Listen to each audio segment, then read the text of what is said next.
Good morning.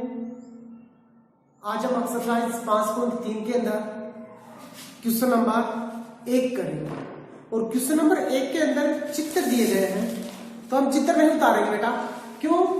क्योंकि यदि हम चित्र उतारेंगे तो बोर्ड छोटा है और चित्र क्या है ज्यादा है।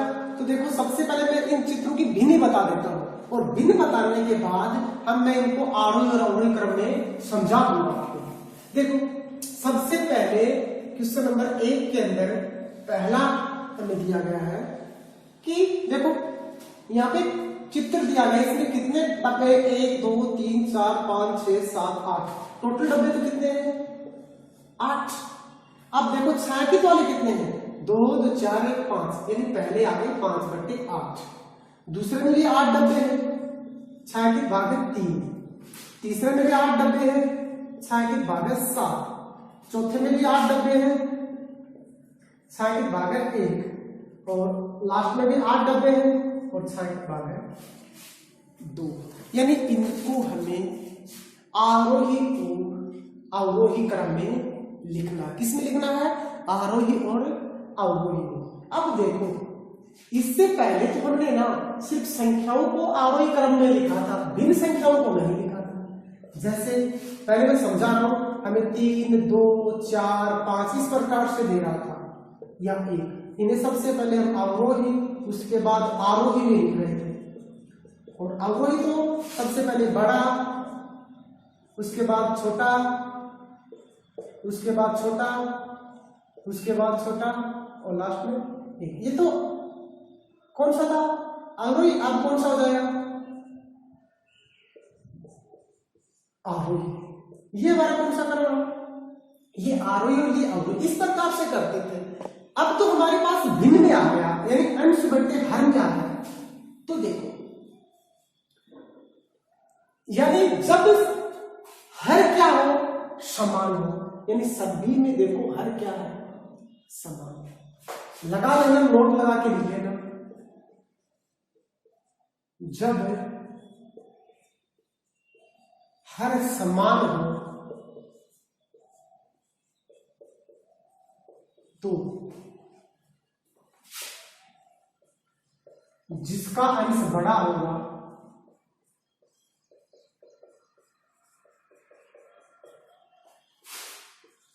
वही भिन्न बड़ी होगी। यानी जब हर समान, सभी का हर 8 8 8 8 8, हर समान सभी का, यानी जब हर समान हो तो जिसका अंश बड़ा होगा, यानी अंश का मतलब ऊपर वाला जो बड़ा होगा वही भिन्न क्या होगी? बड़ी होगी। अब हमें इन्हें आरोही और अवरोही क्रम में लिखना है, यानी आरोही और अवरोही। अब आरोही में तो देखो 4 ही अक्षर आते हैं और अवरोही में, आरोही में 3 अक्षर आते हैं, अवरोही में 4। यानी ये तो सबसे पहले बड़ा अंक आएगा, इसमें सबसे पहले छोटा। और छोटी, सबसे छोटी कौन सी है? जिसका अंश सबसे छोटा है वही छोटी है। सबसे छोटी है 1/8। उससे बड़ी कौन सी होगी? 2/8। उससे बड़ी कौन सी होगी? 3/8। उससे बड़ी कौन सी होगी? 5/8। और सबसे बड़ी कौन सी होगी? 7/8। क्यों? 1 के बाद आता है 2, 2 के बाद आता है 3, 3 के बाद आता है 5 और 5 के बाद आता है 7। ये कौन सा क्रम होगा? ये होगा आरोही। इसे बोलते हैं बढ़ता क्रम। छोटा बड़ा बड़ा बड़ा। अब होता है अवरोही। अवरोही होता है घटता क्रम। सबसे पहले बड़ी, उसके बाद में छोटी, इसके उल्टा होता है। इसके बाद उससे छोटी, फिर उससे छोटी और लास्ट में छोटी छोटी। ये हो गया क्या इसका? ये हो गया अवरोही क्रम। कब? जब सभी का हर समान होता है तो ये आसान हो जाता है। ये था 1 नंबर। अब दूसरा, इसी के अंदर दूसरा है, इसी क्वेश्चन के अंदर दूसरा है मैं सीधी भिन्न लिख रहा हूं उसकी, यानी हमें एक चार आकृति दी गई है, चार में है ना 6 डब्बे दिए गए हैं, यानी सबसे पहले भिन्न बन रही है 3/6, उसके बाद भिन्न बन रही है 1/6, उसके बाद भिन्न बन रही है 4/6, उसके बाद भिन्न बन रही है 5/6, यानी ये भिन्न बन रही है। और इन भिन्नों को हमें इसमें लिखना है, आरोही और अवरोही लिख दो। आरोही में सबसे पहले सबसे छोटी 1/6, उसके बाद 3/6। आप ऐसे भी लगा सकते हो, आप ऐसे भी, क्योंकि इससे बड़ी है और जिसकी तरफ पैर होते हैं वो बड़ी होती है। इसके बाद 4/6 और उसके लास्ट में 5/6, यानी छोटी बड़ी बड़ी बड़ी, और बड़ी की तरफ क्या होती है, पैर होते हैं। देखो इन दोनों के बीच में ये बड़ी है, इन दोनों के बीच में ये बड़ी है, इन दोनों के बीच में ये बड़ी है। अब लिखेंगे अब ये इसका उल्टा हो जाएगा, यानी 5/6 बड़ी है किससे, 4/6 से, और 4/6 बड़ी है किससे, 3/6 से, और 3/6 से बड़ी 1/6 से बड़ी कौन है, 3/6। ये क्या हो गया, ये हो गया अवरोही और ये हो गया आरोही। अब क्वेश्चन नंबर 2 करेंगे।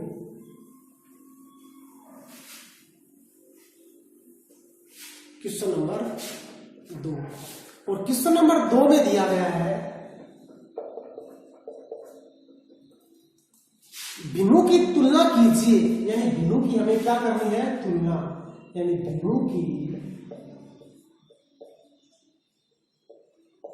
तुलना कीजिए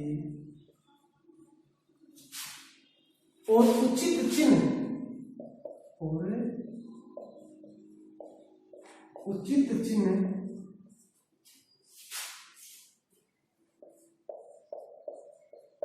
जो लगेगा वो लगाना है,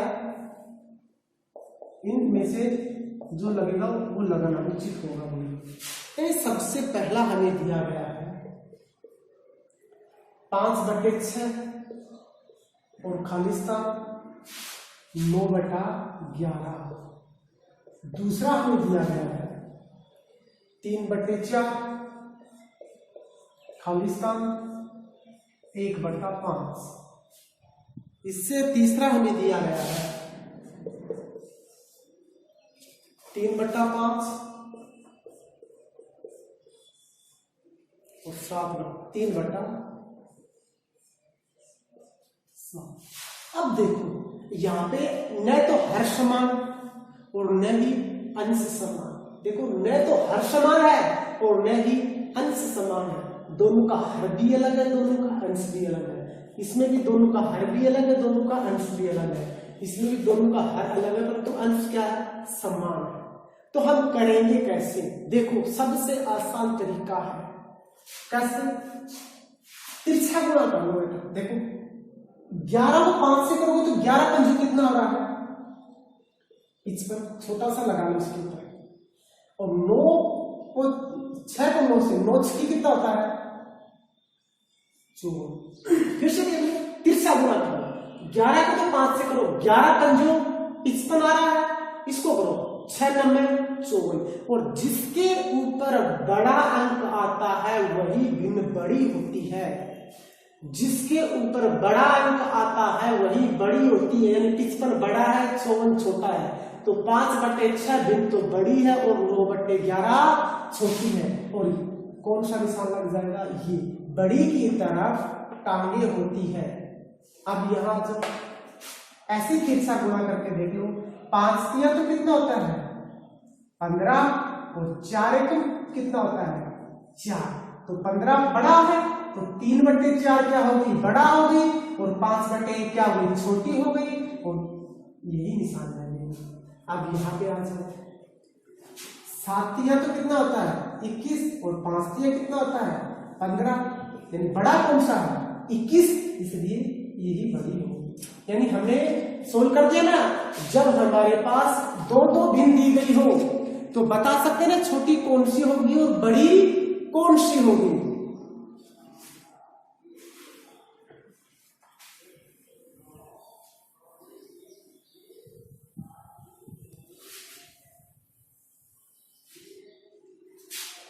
इससे अगला है निम्न भिन्न 3 अलग अलग संख्याएं निरूपित करती है, इन्हें सरलतम रूप में बदलकर उन 3 भिन्नों के समूह बनाइए।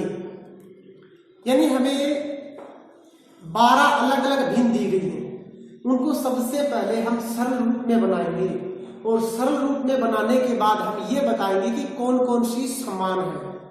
यानी इसमें एक 12 दी गई है, तो देखो कौन कौन सी है। क्वेश्चन नंबर 3 के अंदर अलग अलग लिख लेंगे और बाद में बता देंगे कौन कौन सी समान है। यानी पहली दी गई हमें 2/12, दूसरी हमें दी गई है 3/15, तीसरी हमें दी गई है 8/50, चौथी हमें दी गई है 16/100, पांचवी हमें दी गई है 10/60, छठी हमें दी गई है 15/75, सातवीं हमें दी गई है 18/90 और नौवीं हमें दी गई है, सॉरी सातवीं 8वीं हमें दी गई है, छठी 7वीं 8वीं क्या दी गई है 16/96, नौवीं हमें दी गई है 12/75, 10वीं हमें दी गई है 12/72, 11वीं हमें दी गई है 10/50 और 12वीं हमें दी गई है 4/25। अब देखो क्या कह रहा है, सबसे पहले इनको सरल कीजिए, यानी छोटी छोटी भिन्नों के रूप में बदल लीजिए। जैसे हम पहली को सोल्व करेंगे छोटी रूप में, तो 2 एकम 2 और 2 छकी 12, यानी छोटी कितनी होगी 1/6। जब इसको सरल किया तो कितना आया 1/6। अब इसको सोल्व करेंगे, इसको सोल्व करेंगे 3 एकम 3 और 3 पंचो 15, इसको सोल्व करेंगे तो कितना आएगा 1/5। अब यहाँ पे आ जाओ, ऊपर वाला 2 किससे कटेगा 2 से, तो 4/25, यानी इसको सोल्व किया तो कितना है 4/25। यहाँ भी आ जाओ, पहले 2 से करेंगे तो 8/50, इसे सोल्व करेंगे तो भी 4/25, इसे सोल्व करेंगे तो कितना आएगा 4/25, इसे सोल्व करेंगे तो 1/6, क्योंकि 0 से 0 कट जाएगा। इसको सोल्व करेंगे 15 एकम 15, 15/75, 1/5, इसे सोल्व करेंगे तो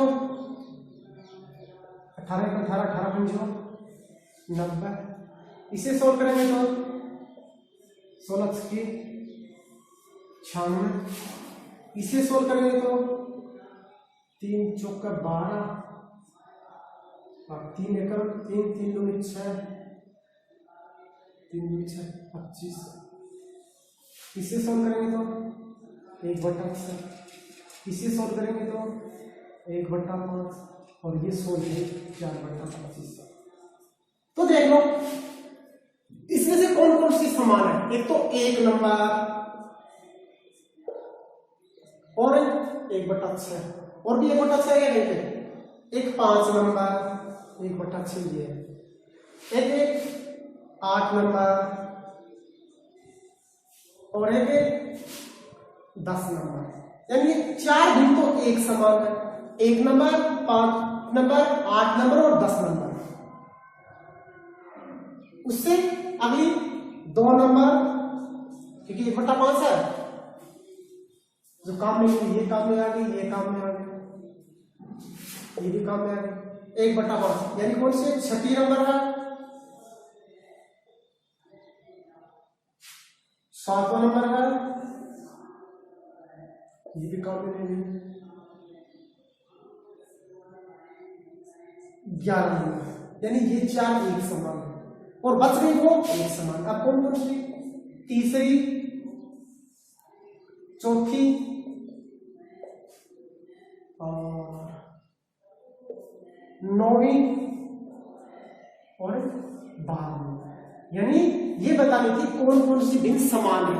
हमने बता दी ना, पहली 5वीं 8वीं और 10वीं तो एक समान है, दूसरी, छठी, सातवीं, नौवीं, 11वीं एक समान है, तीसरी, चौथी, 9वीं और 12वीं एक समान है। यानी इनको आप काट पीट के छोटा करोगे तो आपको पता लग जाएगा।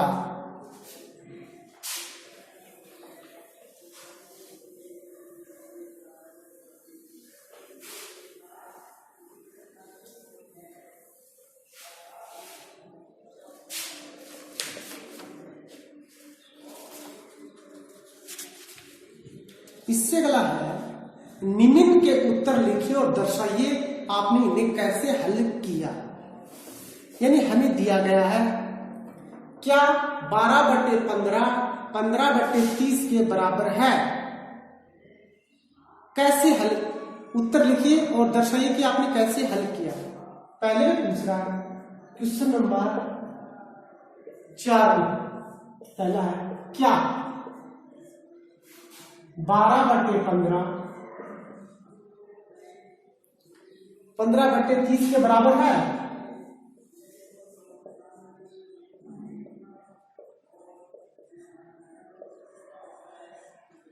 तो सबसे पहले तो हम देखेंगे इनका सरलतम रूप करेंगे, यानी 12/15 का सरलतम रूप, यानी 3 से घटा 3 चौका 12 और 3 पंजो 15। अब 15/30 का सरलतम रूप, 3 से घटा 3 पंजो 15 और 3 30। अब फिर से 5 3 15 3 पंजो 15 3 10 15 1/2। यानी देखो अब ये तो 4/5 और ये क्या है 1/2। अब बराबर नहीं ना, बराबर नहीं है, बराबर क्या है नहीं है, क्योंकि अब देखो 4/5 या बराबर लगा लो 1/2। अब देखो ये तो 4 दूनी कितना हो रहा है 8 और ये कितना हो रहा है 5 1 5, क्या दोनों बराबर है नहीं ना, तो यहाँ पे क्रॉस लगा दो। यानी 4/5 वो बराबर नहीं है किसके 1/2 के। क्यों, क्योंकि तिरछा गुणा करेंगे 4 दूनी 8, यहाँ तो 8 आ रहा है और 5 एकम 5 और यहाँ कितना आ रहा है 5 आ रहा है। इससे अगला है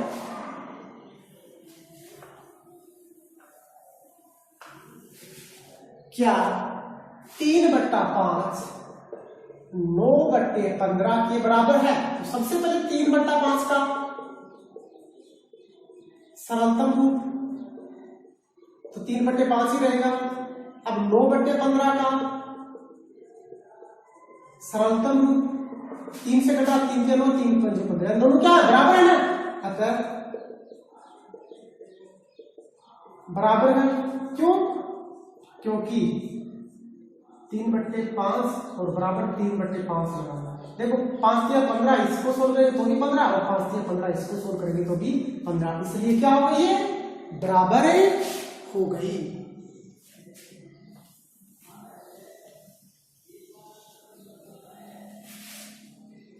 इससे अगला है तीसरा, क्या 4/5 और 5/6 बराबर है। पूछ रहा कि 4/5 और 5/6 बराबर है।